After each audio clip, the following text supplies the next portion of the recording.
Hi friends, welcome to కొత్తగా చందమామ కథలు.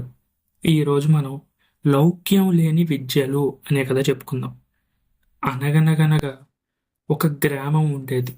ఆ గ్రామంలో నలుగురు యువకులు ఉండేవారు. వారు నలుగురు నుంచి ఎంతో గొప్ప ప్రాణమిత్రులు అన్నమాట. ఒకరిని విడిచి ఒకరు ఎప్పుడూ ఉండేవారు కాదు. ఎప్పుడూ ఎక్కడికి వెళ్ళినా కలిసే ఉండేవారు, కలిసే వెళ్ళేవారు, కలిసే వచ్చేవారు కూడా. ఆ నలుగురు ఒక పండితుడి వద్ద సర్వ విద్యలు నేర్చుకున్నారు. కానీ అందులో ముగ్గురికి మాత్రం ఆ సర్వ విద్యలు ఒంటికి పట్టాయి. నాలుగో వాడికి లౌకిక జ్ఞానం తప్ప శాస్త్ర జ్ఞానం కొంచెం కూడా అలవడలేదన్నమాట. ఇలా ఉండగా కొన్ని రోజులు గడిచాయి. ఆ సర్వ విద్యలు నేర్చిన ముగ్గురు దేశాటనకు బయలుదేరారు. ఎందుకంటే వారికి ఉన్న ఊరిలో వారి ప్రజ్ఞకు తగిన ఉద్యోగాలు లభించలేదు.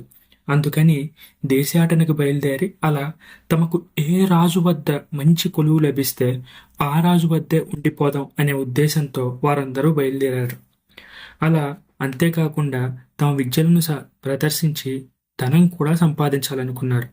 అయితే ఈ ముగ్గురితో పాటు నాలుగో వాడు కూడా బయలుదేరాడు. కానీ ఆ నాలుగో వాడికి తెలియని విషయం ఏంటంటే ఈ ముగ్గురికి అహంకారం అనేది బాగా పెరిగిపోయింది. ఇంతకు ముందులాగా వీడిని వాళ్ళతో కలుపుకోవడం లేదు. వీరు ముగ్గురు విద్య వచ్చిన వాడిలాగా, వీడు విద్య రానివాడు కాబట్టి వాడిని అంటరాని వాడిలాగా చూడడం మొదలుపెట్టారు. కానీ వాడికి అది అర్థం కాలేదు. అర్థమైన స్నేహితులు కాబట్టి పట్టించుకోలేదేమో. ఇలా వీరందరూ కలిసి కొంత దూరం ప్రయాణించారు. ఆ తర్వాత మొదటి ముగ్గురికి ఈ నాలుగో వాడు తమ వెంట రావడం అస్సలు మనస్కరించలేదు. అసలు ఏ విద్యలు శాస్త్రాలు తెలియని వీడు మన వెంట ఎందుకు రావాలి, మనం వీడిని ఎందుకు భరించాలి, మనతో పాటు ఎందుకు తీసుకెళ్ళాలి అనుకున్నారు. అనుకొని వాళ్ళు అతనితో, ఒరే బాబు, నువ్వు వెనక్కి వెళ్ళిపో. ఏ మాత్రం లౌకిక జ్ఞానం లేనివాడు ఈ లోకంలో ఎవడో ఉండడు. కాబట్టి నీ లౌకిక జ్ఞానం మాకు అస్సలు పనికిరాదు. కాబట్టి నీకు రాజాశ్రయం దొరకడం కూడా అసంభవమే అన్నారు వాళ్ళు. కానీ నాలుగో వాడికి తన మిత్రులంటే చాలా ఇష్టం. వాళ్ళని అంత తొందరగా వదలబుద్ధి కాలేదు. దయచేసి నన్ను మీ వెంట రానివ్వండి. మనందరం చిన్నప్పటి నుంచి బాల్యమిత్రులం కదా, ఒకే కంచంలో తింటూ ఒకే మంచంలో పడుకుని పెరిగాం కదా.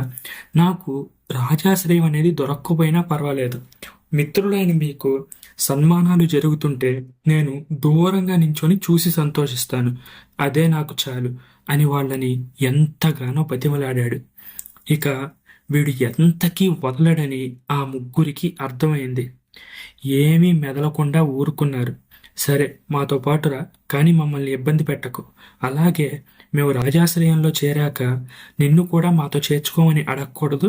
మాకొచ్చే సంపాదనలో నీకు ఏమీ వాటా ఇవ్వము అని గట్టిగా కరాఖండిగా చెప్పారు. దానికి నాలుగోవాడు, నేను మిమ్మల్ని చూస్తూ ఉంటే చాలు, నా పొట్టకింత నేను ఏదో ఒక పని చేసుకుని సంపాదించుకుంటాను అని చెప్పాడు. సరే అని ఆ నాలుగోవాడు కూడా వీరితో రావడానికి వాళ్ళు అంగీకరించారు. కొంతసేపటికి అలా నడుస్తూ నడుస్తూ వీరు నలుగురు ఒక అడవికి చేరుకున్నారు. అడవి అంటే మీకు కూడా తెలుసు కదా ఎలా ఉంటుందో. అక్కడ అన్ని రకాల జంతువులు కనిపిస్తూ ఉన్నాయి. అలా జింకలు, తోడేళ్ళు, పులులు, నక్కలు, రకరకాల జంతువుల్ని చూస్తూ వీళ్ళు సాగిపోతూ ఉన్నారు. అలా అడవిలో ముందుకు సాగే కొద్దీ వీరికి అనుకోకుండా ఒక సింహపు అస్థిపంజరం కనబడింది. దాన్ని చూస్తూనే విద్యలన్నీ నేర్చిన వాళ్ళలో ఒకడు ఆగాడు. అరే, ఇదిగో ఇక్కడ కనబడుతున్న ఈ అస్థిపంజరం సింహానిది. మీకు కనిపిస్తుంది కదా. మనందరికీ మన విద్యా జ్ఞానాన్ని పరీక్షించుకునేందుకు ఇంతకంటే మంచి అవకాశం ఏ రాజు ఆస్థానంలో కూడా చెక్కడు. నేను ఇక్కడే చెల్లాచెదురుగా పడి ఉన్న అస్థిపంజరాన్ని కొద్ది క్షణాల్లోనే ఒక్కటిగా కూరుస్తాను. దానికి ఒక ఆకారాన్ని తీసుకొస్తాను. అది ఎలానో మీరిప్పుడు చూస్తూ ఉండండి అని చెప్పాడు. ముందే చెప్పినట్టుగా వాడు ఆ సింహం అస్థికలన్నీ ఒకచోట చేర్చాడు. ఆ తర్వాత వాటన్నిటికీ ఒక రూపు ఇచ్చి సింహం అస్థిపంజరం ఎలా అయితే ఉంటుందో దాన్ని అలా తయారు చేశాడు. అప్పుడు రెండో వాడు ముందుకు వచ్చాడు. ఒరే ఒరే, నాకున్న శక్తి ఏంటంటే నా మంత్రశక్తితో ఇది చనిపోకముందు ఎలా ఉందో అచ్చం అలానే చేయగలను. దీనికి మాంసం, నెత్తురు, కండలను నేను ప్రసాదించగలను అని చెప్పాడు. మిగతా వాళ్ళు కూడా భలే భలే చూపించు చూపించు అని అడిగారు.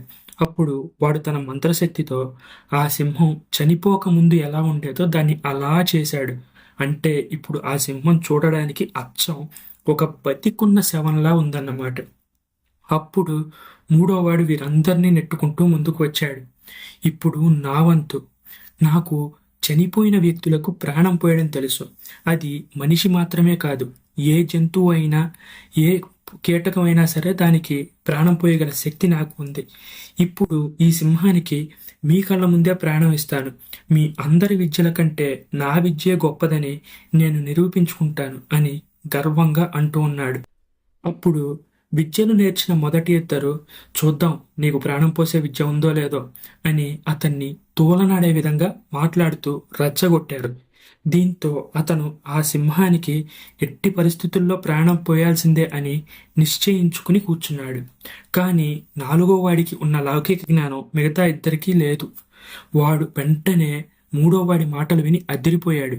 వాడి కాళ్ళ వేళ్ళ పడ్డాడు. ఒరే, ఇది సింహంరా, క్రూర జంతువురా. ఒకవేళ మీరు ప్రాణం పోస్తే అది లేచి మనందరినీ తినేస్తుందిరా. వద్దురా, దయచేసి ఈ ఒక్కసారికి నా మాట వినండ్రా, ఇక్కడి నుంచి వెళ్ళిపోదాంరా, నా మాట వినండ్రా అని ఎంతగానో బతిమలాడుకున్నాడు. కానీ మూడో వాడికి ఈ మాటలు కొంచెం కూడా రుచించలేదు. నా చేతనైన విద్యను సమయం వచ్చినప్పుడు ఉపయోగించకుండా చేయాలని నువ్వు చూస్తున్నావు. నేను నా విద్యను ప్రదర్శించడం నీకు ఇష్టం లేదు. నేను కష్టపడి నేర్చుకున్న ఆ ఒక్క విద్య ఎందుకు పనికొచ్చేట్టు అని నాలుగో వాడిని విదిలించాడు. మొదటి ఇద్దరూ కూడా ఇతన్నే సమర్థిస్తూ మాట్లాడారు. వాడి విద్యను ప్రదర్శిస్తానంటే నీకేం పోయింది, మూసుకొని ఓ పక్కన నించో అని హేళన చేస్తూ మాట్లాడారు. అప్పుడు ఆ నాలుగోవాడు, ఈ ఒక్క సింహానికి మాత్రం వద్దురా, ముందుకు వెళ్దాం. ఏదన్నా సాధు జంతువు, ఒక ఆవు లాంటిదో లేదా ఒక జింక లాంటిదో అలాంటి కళేబరాలు కనిపిస్తే దానికి ప్రాణం పోసిన విద్యను ప్రదర్శించు. కానీ దయచేసి ఈ సింహం దగ్గర మాత్రం వద్దు అని మళ్ళీ మిత్రులకు ఎంతగానో నచ్చజెప్పి చూడడానికి ప్రయత్నించాడు. కానీ వాడు అస్సలు ఏ మాత్రం నాలుగో వాడి మాటే వినలేదు. చెప్పి చెప్పి విసిగిపోయిన నాలుగోవాడు, సరే మీ ఇష్టం, మీరు దానికి ప్రాణం పోస్తారో ఏం చేసుకుంటారో ఏమైనా చేసుకోండి, కానీ నన్ను మాత్రం ముందుగా ఒక చెట్టు ఎక్కనివ్వండి అంటూ ఒక్కసారి చుట్టూ చూసుకున్నాడు. చుట్టూ ఉన్న చెట్లలో కొంచెం ఎత్తుగా కనిపించిన ఒక చెట్టు ఎక్కి కూర్చొని, ఇంకా మీ ఇష్టం, మీరేమైనా చేసుకోండి అన్నట్లు కింద వారికి చెయ్యి ఊపాడు. తక్షణమే మూడోవాడు సింహానికి తన మంత్రశక్తి చేత ప్రాణం వచ్చేలా చేశాడు. ఆ వెంటనే అది గర్జిస్తూ లేచి ఆ ముగ్గురు మిత్రుల మీద పడి చంపివేసింది. దీన్నంతా కళ్ళారా చూస్తున్న నాలుగో మిత్రుడు ఎంతగానో రోధించాడు. దీన్ని బట్టి మనం అర్థం చేసుకోవాల్సిన విషయం ఏంటంటే, మనకి ఎన్ని విద్యలు తెలిసినా, ఎంత జ్ఞానం ఉన్నా, లౌక్యం అనేది లేకపోతే ఈ ప్రపంచంలో బతకడం కష్టం. ఈ కథ మీకు నచ్చినట్లయితే దీన్ని లైక్ చేయండి, మీ ఫ్రెండ్స్ అందరికీ షేర్ చేయండి. అలాగే మా ఛానల్ని సబ్స్క్రైబ్ చేసుకోవడం మాత్రం అస్సలు మర్చిపోకండి. Thank you friends.